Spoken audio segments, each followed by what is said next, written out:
What's up, Mystic Manifesting family? Nick with Mystic Manifesting. Second video this week's Neville Goddard attire.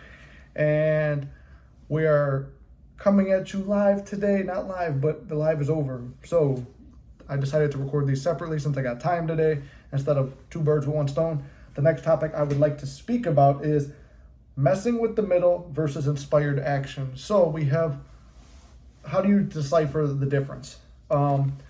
Messing with the middle is usually where you're coming from a negative, anxious, desperate state. When you're asking people or a coach or in the comments, should I contact now? Is this a good time? Then you're probably not ready. What do you think about this? Or if you have questions or you're unsure or you're feeling like it, sometimes you will, but when you're feeling that it needs to be done, or anxious or any kind of stuff like that, that's more messing with the middle. Like, for example, your SP, you send them a message in the morning and it's now the afternoon and they have not messaged you. Maybe they didn't see it, so I should send another message. They didn't see it. In the day where everybody's on their phone, they seen it. But what you should do is not feel anxious, needy, and desperate. They seen it. Well, guess what? Here's a 3D thought. Then they're missing out on me. Or you could tell a good story and say, man, they must be really busy with work. Or they got busy and forgot. Now, that is a possibility too. How many times have we ignored people's messages? I'm really good at replying to people, but however, me becoming where I am now with getting so many messages for coaching and emails and my other pages and work and family and friends, sometimes it is hard to get back. Yeah, there's people you prioritize and stuff like that, and sometimes maybe you feel bad that they didn't prioritize you. But there's my best friend and stuff I have not answered. My brother, my parents, like, there's people who I haven't answered because it's like, oh, I thought I answered them and I didn't.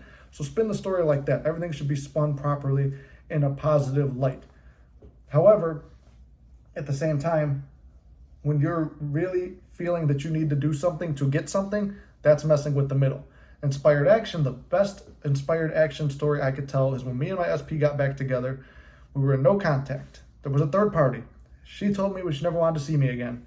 We had been broken up 4 or 5 times. She said this is the last time it's ever going to happen. There's no contact. She seemed happy online from when I was able to creep her page. I see her best friend at the gym. Met the lady one time. Highly unlikely she'll remember me. But in my gut and in my stomach, it said, not saying in another voice, not saying in my voice, but a feeling of like the words, if you don't do this, you're going to regret it forever. So I get up. I don't speak to people in the gym. I'm a very shy person, which is hard to believe. I know, right? Look at me online. But I am naturally a shy person. So I get up and say, excuse me, are you Lily's best friend? And she goes, yeah, and you're Nick. And I say, oh, damn, she actually remembered me. And then my hands are shaking and stuff. I'm nervous. And she goes, you're really nervous? I'm like, yeah. I'm like, I just want to know if she's doing good. I got some Christmas gifts for her because we broke up right before Christmas 2 years ago. And I was like, or a year ago or whatever it was, because we spent this past Christmas together. So it was the one before. And I said, can you just give her these gifts? Like, you know, I don't know if she's stepping on her feet or if I drop them off at the house, would you bring them in?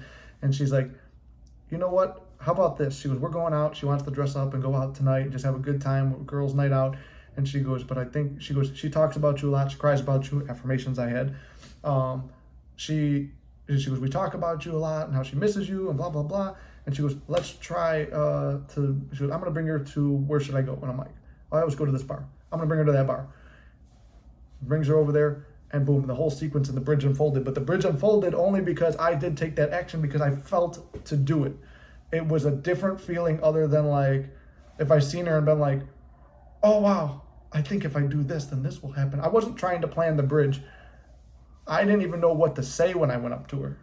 And everything just kind of happened and came out naturally. So I was almost guided there, and the bridge was set to unfold. So that was like my best example of inspired action. So it's usually when it feels very natural and you're not resisting it at all, and it just feels like, hey, you know what, this is something I should do. I'm just going to do it. I'm not attached to the outcome. I don't care what happens and blah, blah, blah. That's it. That's your inspired action. And your messing in the middle is, excuse me, are you her friend? Because I really wanted to see her again. And, I just really missed her a lot. And I don't know if she misses me, but I think you should try to find a way where we can set up and blah, blah, blah, blah, blah, blah, blah, blah, blah, like a fucking idiot. If you do something like that, you're desperate, anxious, and needy and messing with the middle. If you just do where it's like, if I didn't feel that, I wasn't going to get up and talk to her.